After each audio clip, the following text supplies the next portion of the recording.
take a slow breath.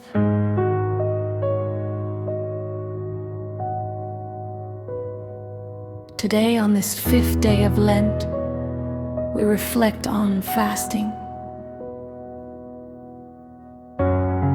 For many, fasting means giving up food, skipping a meal, avoiding certain comforts. And while that can be meaningful, fasting is much deeper than hunger.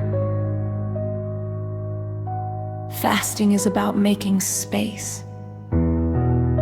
It is about removing something so that something better can grow.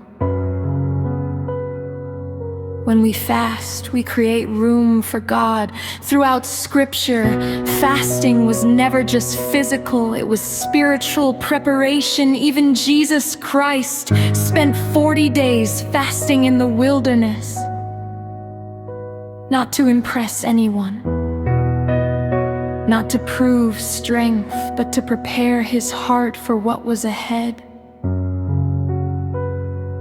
Fasting strengthens discipline, and discipline strengthens faith. But today, let us look beyond food. What if fasting is about letting go of what weakens your spirit? What habits are draining you? Is it constant complaining, negative thinking, anger that rises too quickly, endless scrolling, gossip, impatience?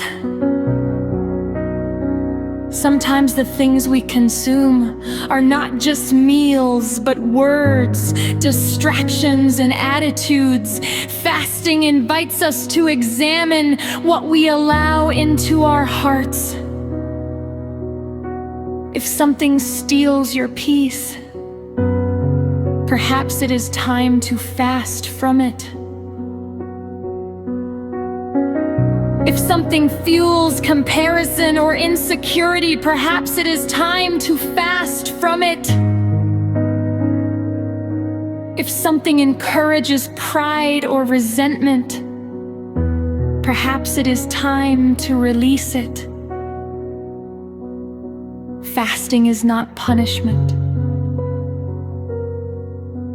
It is purification.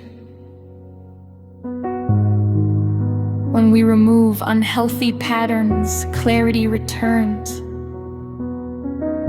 When we quiet unhealthy cravings, strength grows. Imagine your heart as a garden. If weeds grow unchecked, they slowly take over. They steal nutrients. They block sunlight. They limit growth. Fasting is pulling weeds.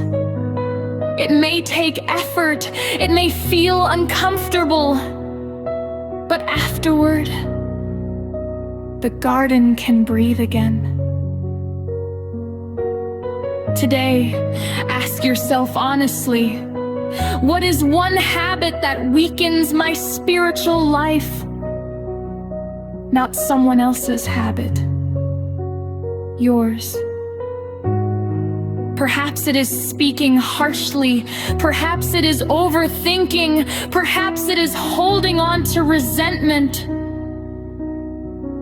Fasting means choosing to pause before repeating that habit. It means awareness. It means discipline. And discipline is not about restriction, it is about freedom. Freedom from being controlled by impulses, freedom from automatic reactions, freedom from unhealthy cycles. When hunger rises during food fasting, it reminds us to pray.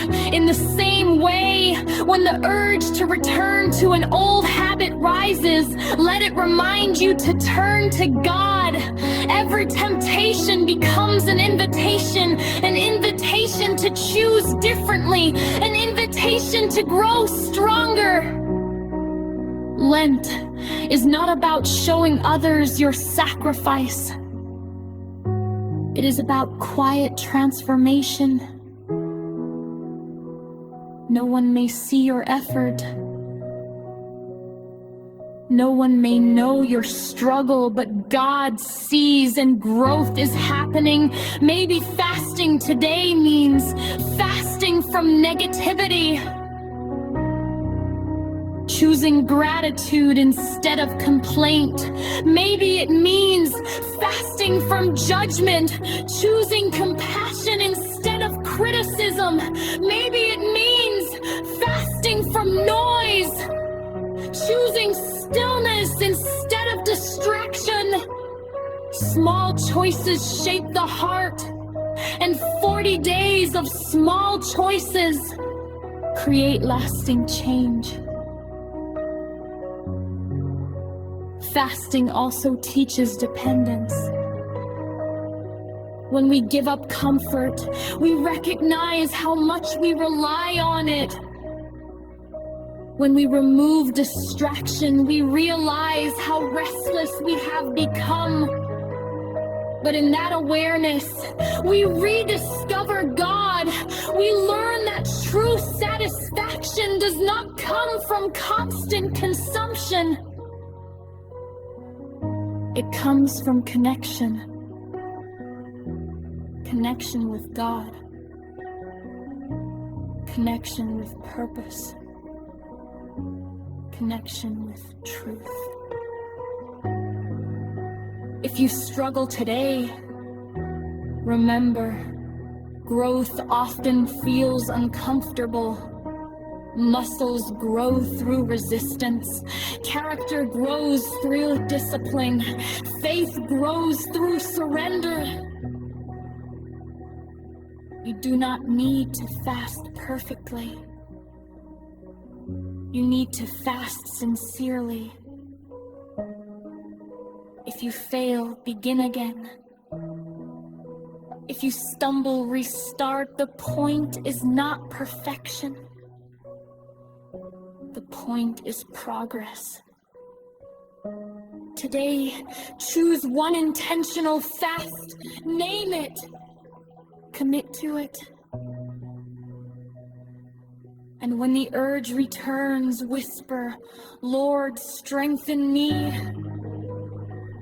Let fasting lead you not to frustration, but to focus. Focus on what truly matters. Focus on what truly lasts. Focus on what brings life.